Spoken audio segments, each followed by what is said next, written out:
go. Hey, welcome back. This is the Luminaries podcast, episode 3.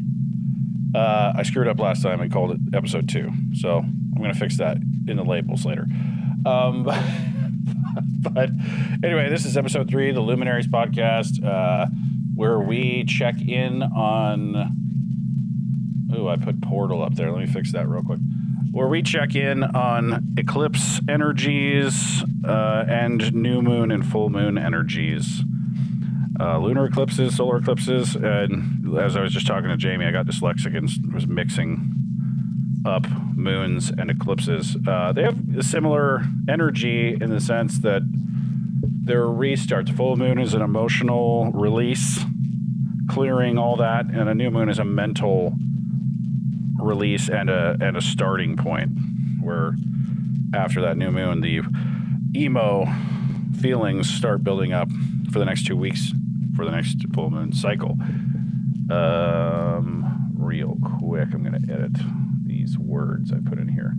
But yeah, I'm going to play the music in the background real quick. These are the guys I mentioned before. Check them out on Deep Sleep California Bandcamp, right there in the back. But we'll have them in the background, and here is our chart that we're looking at. Full moon in Gemini. Get rid of that portal talk. No more twin flame portal or whatever the heck. Dream spell portal. Everybody keeps talking about calling everything a portal. Sorry.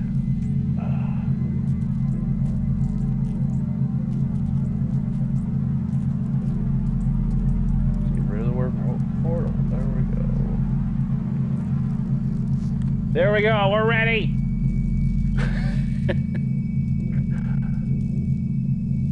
Oh, I left the and. Get rid of the and.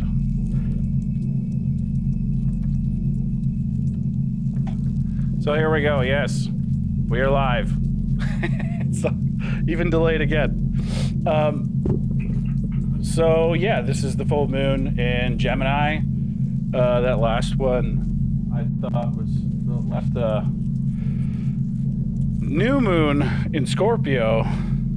See, what I find is really ironic about these two is that it's a full moon, that's an emotional energy, but it's in Gemini, a mental energy. And the last one was a emotional Scorpio energy, but it was in a new moon.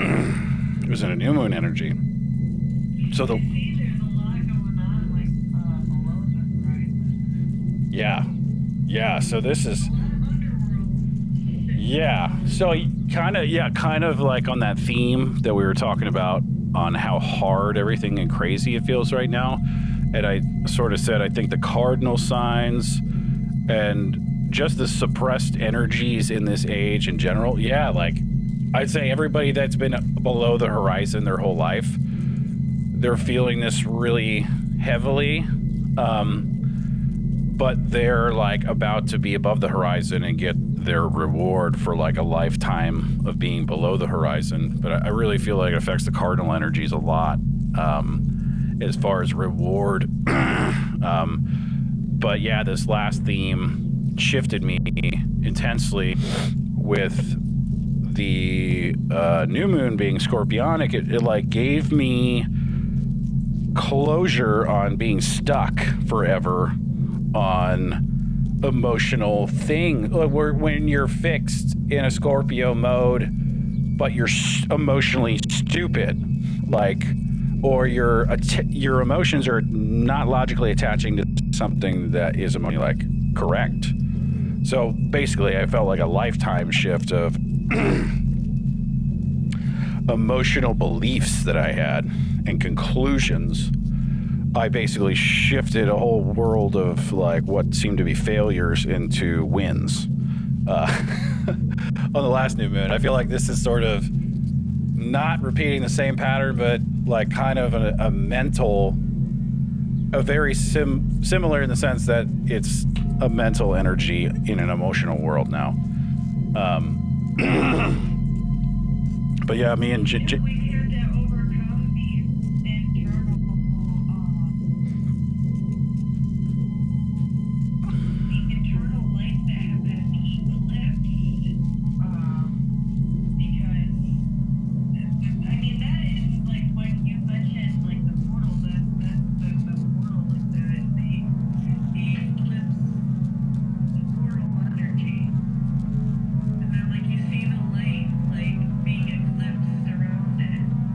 So what card is that? Is there any way you can... This is Judgment. In this deck it's called Karma. Okay, gotcha. So do you want to start with the cards, or do you want me to like kind of... Oh no, I'm just kind of throwing Yeah. it in there. Okay. Well, I'll start with where we were just talking. Well, we kind of started, but yeah, I'll keep finishing. But yeah, Jamie... Turning it in there because you said that. Yeah, Jamie and I were talking about if we wanted to do this today because we were just like not feeling up for it. And then I was kind of like, I think that's the point.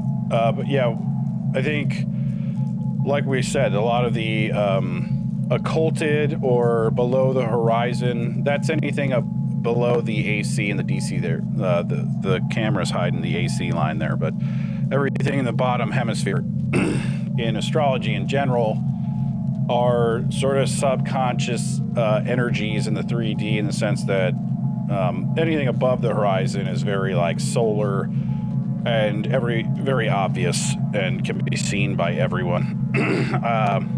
What's the phrase? Don't sleep on someone. Okay, so that like sort of young kid phrase these days. So basically everyone below the horizon, everybody would say they sleep on them, as in they don't give them any credit for anything. They don't understand them. They're not like in the collective conscious, they're not really understood and appreciated. So yeah, it seems like I feel like it has to do with the age shift, and you know, this shit is very repressive. So energies that were repressive in the past and had a lot of short-term thinking, as far as like, I'm the king of the mountain, repress everybody. I feel like that age is shifting, and people that never thought like that, I feel like, are going to be the all-stars sort of coming into the horizon. We're just basically saying like how crappy we feel right now, being like very cardinal signs, and I just kind of broke down that it's probably still all these retrogrades in Neptune. Saturn is not retrograde, but it still is stationary and is feeling like it's going nowhere. So like your dreams and your power, integrity, and Having to deal with the things that we've been avoiding. yeah. So all the poopy pants, like, cause like it's supposed to like basically me and Jamie's chart with cardinal stuff is supposed to be like moving forward, especially all the Capricorn and Pluto stuff and Saturn, all the Saturn related and Capricorn related stuff is moving forward, but it's at these, Leo King coins it from somebody else. They calls them the crusty degrees. Like the last master degrees, 27 through 29, especially this 28 one, just feels like you're in the mud and you're stuck. But I mean, it's Pluto transforming your entire career in the best degree, the winning degree, at the end of Capricorn right there. So if you did the work and you have integrity, you're working with all these cardinal energies and like that Saturn, but also Neptune is retrograde, all the outer planets too, and Uranus is in Taurus, so it's more earthy, muddy feeling. These things are transforming, but they're retrograde, so you're not really seeing the big picture of the transformation yet. It's happening right now. You're actually doing the work to transform it, but it doesn't feel like it doesn't feel like the reward yet. But like just kind of felt like the theme was like the momentum is actually in like the like inner planet, like the personal signs and the social signs, like Libra. So like Libra is one of the best things in the chart right now, but we're not gonna be feeling the momentum, according to Molly McCord and Sky, the other guys I am always referring to. We're not gonna feel the momentum of this Libra, Venus and Libra energy. We're not gonna really feel the reward of that until it's sort of exiting Libra, because Sag season has just there's just a big stellium built up in Sag season right now. So everything feels like it's oriented around, well, where this full moon will be in. It'll be communication where the sun is. in Sagittarius in higher learning and adventure, and mostly higher learning. Just this is kind of more like getting yourself a certificate for stuff and moving into the higher levels of your own degrees. Like I wouldn't necessarily think of the higher learning aspect as like going to school, but opposite of that, the moon is in Gemini in the 8th house, where we're going to feel this next cycle, and why we're having this whole podcast is it's in Gemini in the 8th house. So your communication in an emotional way, your emotional communication is going to be transforming from like here forward, at least for the next 2 weeks, but it's going to momentum into, for the rest of the year, it's just kind of, we're focusing on our, I'd say, saving money, buying, you have to spend to earn, but like doing the very pragmatic, practical, buy the best thing that you can afford, but it's like the foundation of like the rest of your career shift into the future. You really can't be like going out to dinner and just this whole transit seems to be about removing all the things in your life that are not part of your life purpose, and like, yeah, doing it as efficiently as possible too. So that's like the first part of the astro. Yeah. So right there, I don't know if you want to focus on what I was just saying. I can keep going on to the inconjuncts and the squares and stuff. I'm just seeing where you're talking is correlating with the cards that Okay. So I can keep doing. we've got the Two of Pentacles that came out. And that also came out for, I believe, for the eclipse. And then when you were talking about this momentum building up, I've got the Five of Wands in this deck, and if you look behind her, it's literally a volcano. Like you can see the stream of like lava underneath her. Yeah, there's the, not to real quickly, volcanoes all over the place. Iceland's exploding, and it has to do with like the energy in Virgo and Saturn and Pisces.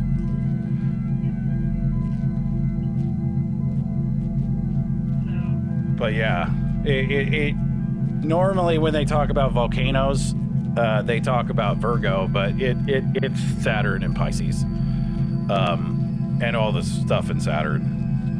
It's like end of the world, old tectonic plates, big Saturn, crusty Earth movements right now.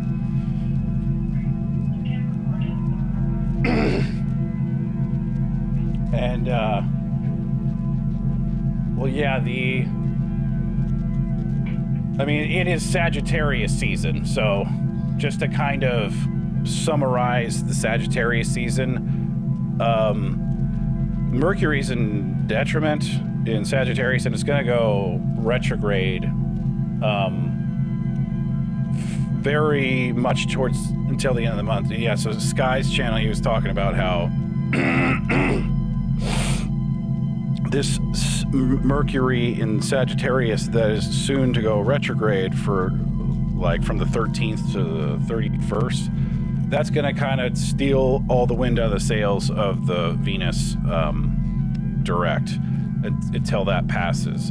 And it's just like, if you're confused right now, and that's a lot of the anxiety there too, because our brain is thinking of all the possibilities, but it's not focused. So we're thinking about all the life possibilities, but it's like we're kind of dumb about it. Like we don't have an ability to hone it. So for me, that is a part of the anxiety energy that's going on too, the kind of axis between Gemini in the emotional feelings all screwed up, and Sagittarius in the trying to be focused, and Sagittarius is never focused.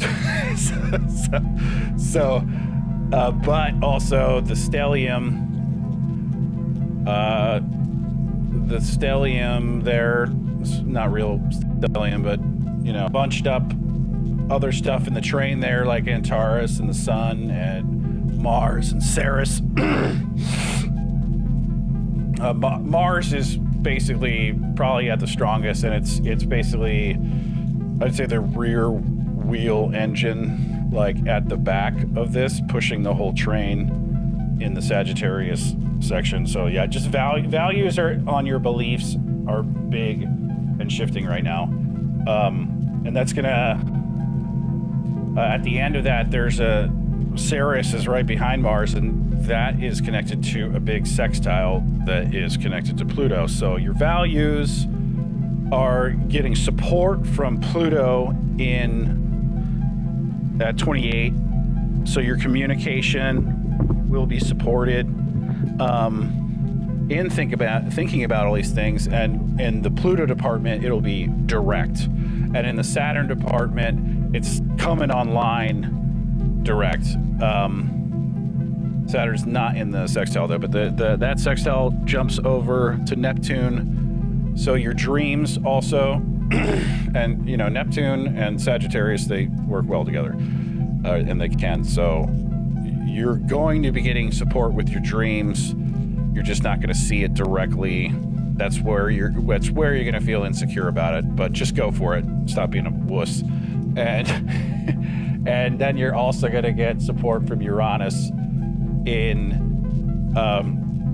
Neptune's in the 5th house. Sorry, I'm just going to put that in there. It's in the 5th house. So your dreams and your family and your art and your love are all going to be supported in this. And then it's sextiling up to Neptune again, and that is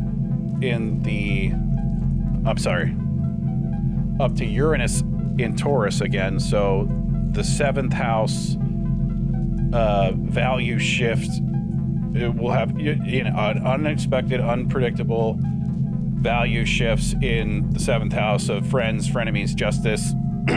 So yeah, like alliances, there's still this theme of alliances shifting.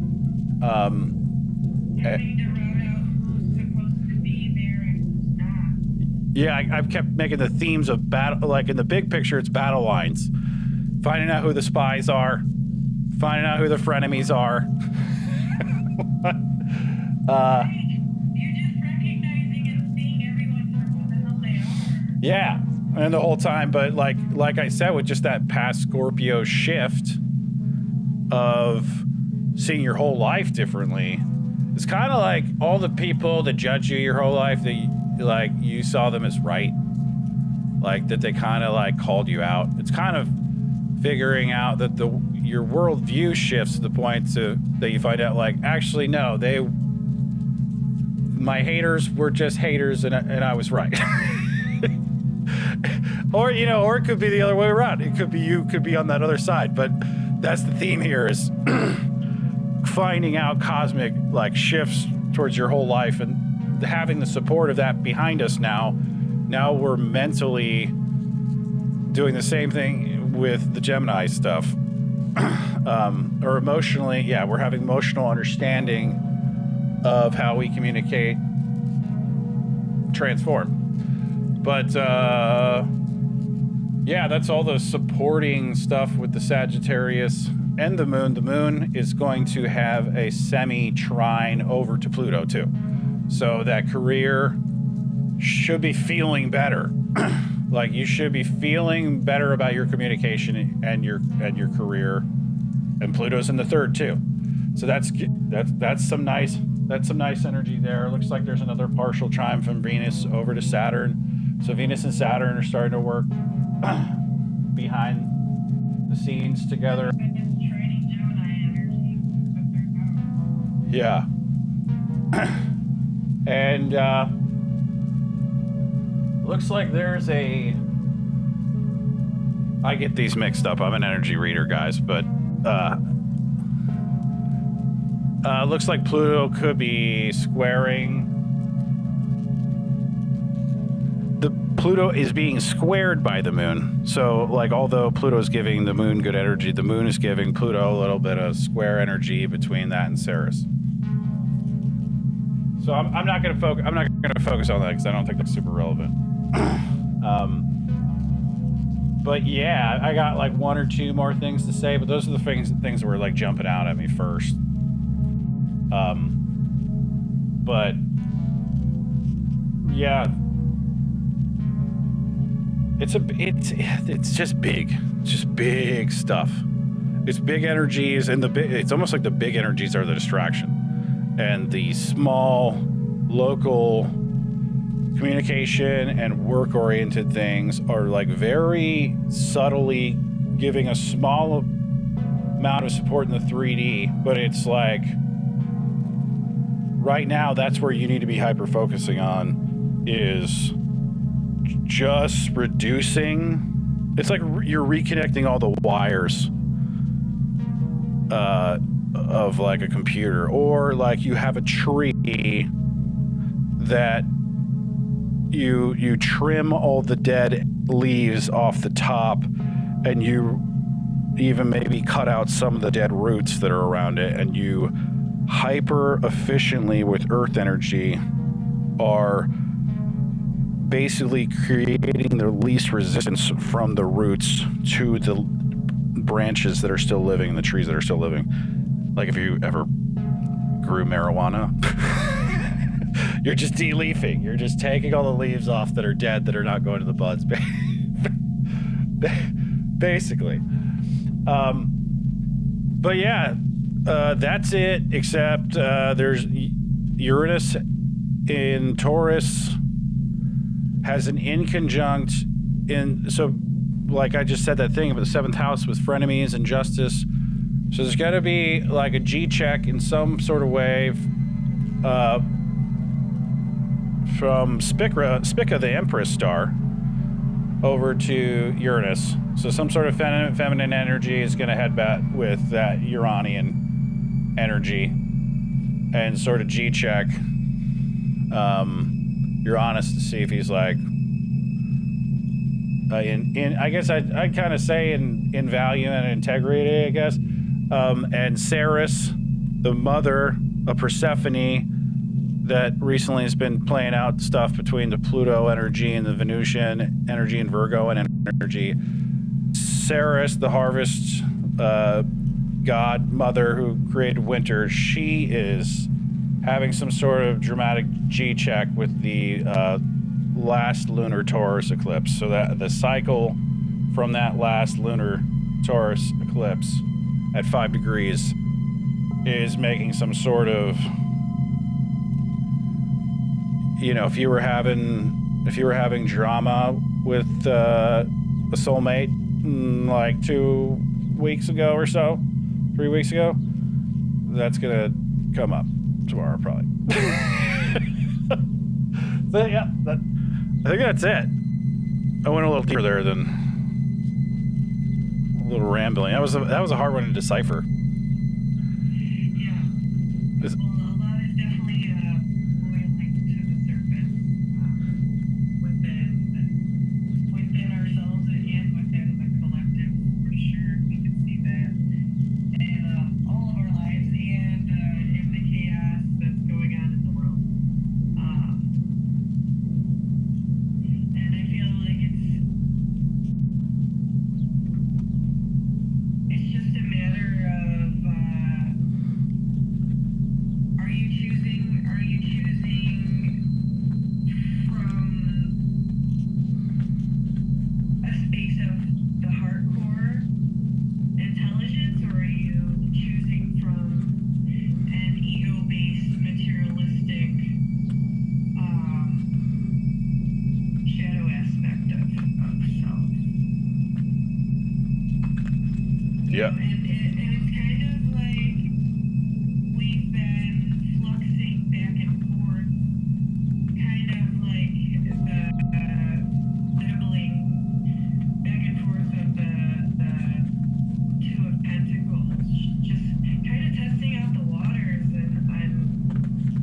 and everything to see what everything feels like in order to make a final choice, to choose a path.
Could you tell me what order that's in, and can you re-say what the cards were again? Okay. So first I pulled the High Priestess, and then I pulled the Five of Wands. That's the is that the blue one down there? High Priestess. Okay. Upright, Five of Wands upright. Okay. And then I pulled with my other deck, Judgment reversed and Two of Pentacles. So the Judgment reversed. This is, you know, how we've had this discussion of not making a choice is still making a choice, right? We've Yeah. had this discussion, right? Yeah. Well, yeah, and You know, if you are still continuing to avoid these things, you're going to be sucked into your own abyss. I mean, we created it. see that concept my whole life really bugged me. That phrase, not making choice is still a choice, and I didn't agree with that until later in my life, because I got in one version of my. What has accumulated by not making these choices? Yeah, I had to deal with that theme from other people, and I realized I'm also dealing it within myself, and because I didn't. Pay attention to it. Well, I didn't really believe in it because I have a Libra stellium, and like one version of my chart could be potentially like a Pisces rising. So like I really identify with the Pisces energy or signature. I'm a C-section basically. So it just, anyway, long story short, I can interpret different versions of my chart if I want to through intuitives. And I've always identified when I was younger, like with the Pisces energy of believing, mostly the theme of believing. But basically the Pisces and Libra are super fucking indecisive, and Libra really just does it with the mental energy for the most part and uses the scales. But yeah, my Pisces and Libra was fighting my whole life that theme of, you know, if you don't make a choice, that is a choice. But I didn't really get it until other people did that to me, like where they didn't make a choice with me, and then eventually I was like, So I've come to some like big conclusion long term with that whole concept of there's a time to act. Like there's a time to you can't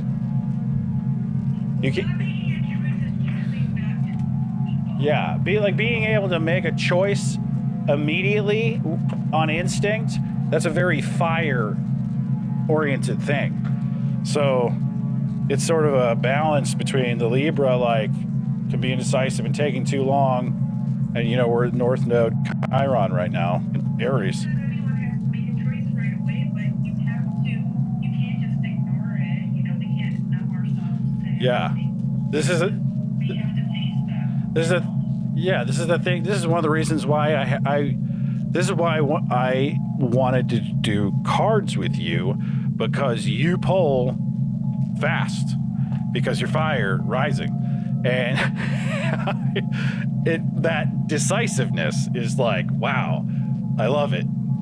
And that's what I love about your reads. And that's why I wanted to pull with you, because I have a Libra delay and a Cancer delay. So basically we have like an opposite spectrum of how we like read and how we see things. But yeah, it is this sort of Piscean, Libran, Aries concept, I feel like, of which one is right, is like leading with the heart, the Aries spark. I feel like you kind of only do that if you're an Aries, or if you have like Aries signature, or vice versa with the Libras, that, you know, thinking of everything and buying as much time as possible, and then Leo is very heart-based. yeah. Well, all the fire signs don't really have this problem. I mean, Sag is like a forest fire ember. So like, yeah, Sag is kind of like make a good business plan in the beginning, and then at the end do some sort of really unpredictable, super king procrastinator, basically. Like, but they somehow thrive in procrastination because they kind of amazed everybody how they come through in the clutch at the end. But Aries and Leo are very balanced. Like Leo for me is the most balanced because it's similar to my Cancer in that they know when enough is enough, for sure. Like Leo knows when to start and stop things, for sure. Aries is really good about starting everything before everybody. Just like the theme of deciding first is more important than just being first gives such a statistical advantage if you just are offensive and to go 100% into just making a choice. So that's, it's just so interesting about how we can think about this concept of how everybody gets tripped up in some way, no matter what they are, on when and how to act. Yeah. Yeah. But, so you said that was Judgment and the Two of Cups? Two of Pentacles. So yeah, like business partnerships. Like two. So yeah. So I just I have a Ruins Oracle card I'm not as familiar with, so I'm thinking I'll pull one of those in. But I just got the Five of Cups. Yeah. So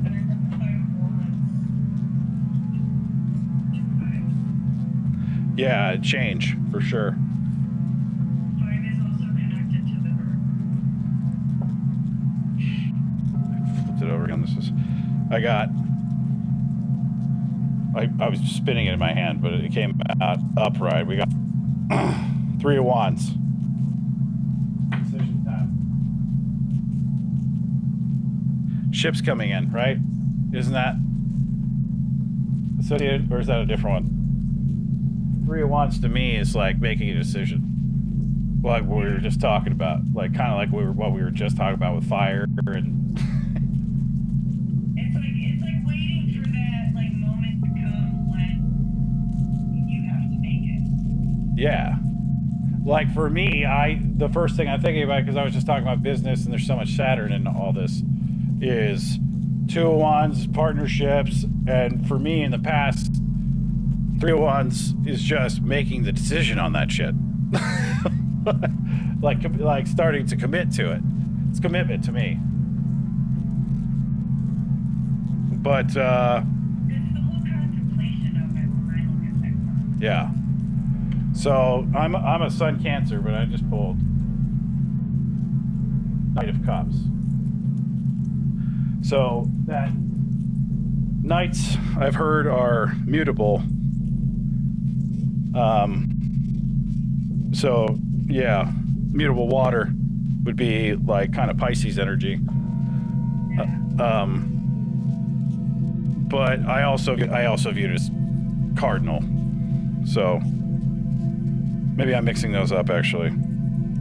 But yeah, I'm getting Cups to me is more open and accepting and vulnerable to emotions. well, I'm kind of getting all the same three cards of commitment. Like it's also like cardinal water because it's a knight. Like I think I might be mixing up. I've heard different theories on those, but I feel like I'm liking this reading. I know like the magician. I'm always told this mutable energy. And now we got Knight of Wands. So, man, I don't normally get nights, and I don't normally get much fire energy. I got 2 fires, 2 cups, and yeah. So yeah, those 4 to me are just saying like starter pistol, sort of, right? Like on something like business related, or love related, or commitment, or career related, and then I just pulled the moon. And yeah, I'm a Cancer sign, and we weren't going to do this one tonight, but I was feeling extra Cancer, and like, you know what, let's do it. So yeah, if you're Cancer, it's I'd say it's water time, it's cardinal time, and you know, everything we've been talking about tonight has been mostly Jamie's been kind of covering the earth stuff. I have a little too. But I think I think Jamie was feeling this transit really hard is because it's so much earth, and basically there's also been so much anxiety last week because everything else. She has a grand earth trine, I have a grand air trine, so the anxiety and confusion I've been kind of like starting to slowly unravel. like what's causing the confusion? It's not the earth. Yeah, the earth is feeling sad because the air's like confused as hell. It's sort of sorting stuff out. But yeah. So the moon. But I don't know. I think I can stop with those 3. What's we got? I just pulled the Ace of Wands and the Nine of Cups. And also at the bottom of the deck for both of these, I got the Star mark. So what I'm getting from this is through these transformations and you know, ignitions of the soul through the heart. You know, you're passing through the first gate of these initiations along your journey in the path, and moving into the second gate, which is the gate to live. We are meant to live the dream that we dream, and allow the sunshine to come in at the dawn of our time. Like, we are meant to shine now. We're not meant to shine later. We're meant to shine now. So why wait? Start now. Live it every day. So I just realized pulled the moon on the full moon thing. Just like, oh yeah. So yeah, with that moon card, when it just said, it's just kind of hyper. The full moon's on the High Priestess.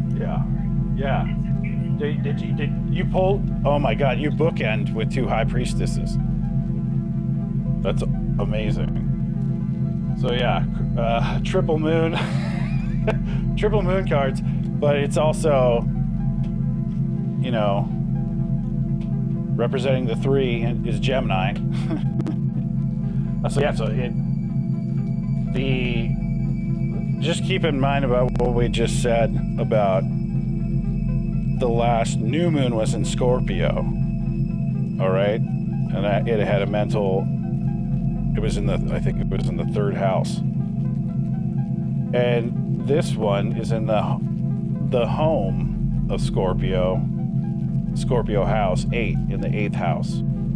So it's like almost like our entire left and right brain hemisphere are both getting like flipped upside down between these like last 2 moons and now, and we're just entirely viewing everything differently from here on out, basically. But yeah, 8th house, moon, Gemini, communication. We're having to really deal with the dualities of both hemispheres for sure. We're having to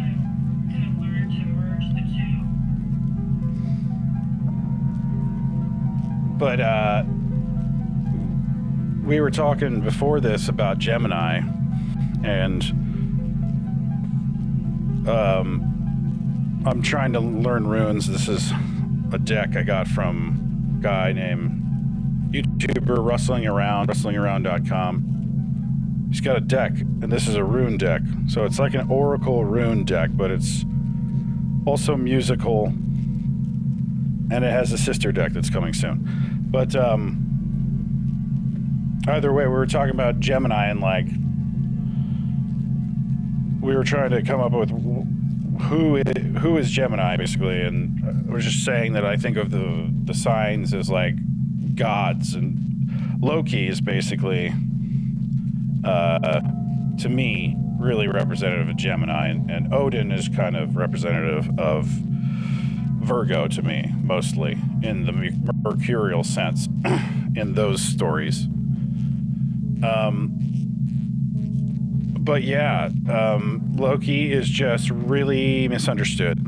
So, and it has to do with actually the opposition to like Virgo and the concept of the twins. Like Gemini is the fun, neutral half of Mercury and the communication oriented one. So like, I don't think it's a coincidence that like Disney Channel, like everybody wanted Loki from the Avengers because he's just a mischief god. So, you know, the neutral planets are just, they do what they want, and some people hate them for that. But really I think the theme with that is fun, and like, I think of house cats when I think of like Gemini energy too. They're just very curious, and it's not emotional. And I think it's a very good reason why in alchemy, Mercury is the most important zodiac in alchemy. And it's because it has to do with thinking in a more fluid and curious way than an emotional way. So I think all of the troubles that are going on right now, I think they need to be looked at in a fun and curious way. And that's like, in a creative way. And I think that's what is key to this moon right now. So I pulled the first rune card, since I was talking about the runes and Loki. It's called Hailed. So I don't know how to pronounce these like he does, but I'll read it, if that's cool. So, Idun's apples of youth keep Odin's kin vital. The cunning truth of longevity is accepting we are more than just mind, body, and soul. Biome is crucial. We all are human holopoints. Bacteria live symbiotically within us and all over us. Like us, all points thrive on diversity. The narrower the diet of not just food, but thoughts and feelings too, the faster we hurry to our graves. Be more cunning, consume diversity. So, like I just said before that, curiosity. Do not become too rigid. So yeah, I'm gonna pull one more because it's kind of long and poetic and abstract. Wheel. So sorry. Biggest part about these is that they look amazing. So yeah, this one more time. They're nuts. Sorry. I gotta figure out this lamp. There we go. Yeah. So this is just another spectrum of the purpose of the deck is it's just beautiful. So, yes, and well, we are all born to lock horns with life, to bring trouble and tussle to those fool enough to try ruling us. The grip of youth fights for its truth. Strike the death knell history bell and blast out the past. Punctuate, perforate, mark, scent your distinct new hood from your good to be stamped, revamped, and retuned. Willful resistance. So I like that one. I was talking about resistance. Yeah. Oh, yeah. I didn't realize how long we've been on. Yeah. I'm gonna have to get up. Yeah, I was going to say. Probably went a little long with the Oracle cards, but all right. That was good though. Yeah, for sure. But yeah, thank you for joining us. That was the Full Moon and Gemini podcast for Luminaries, episode 3. Good luck. Have a great night. Yeah, have a good night, and yeah, we hope you enjoy tomorrow. Hope you make it through the moon. Private. All right, cool.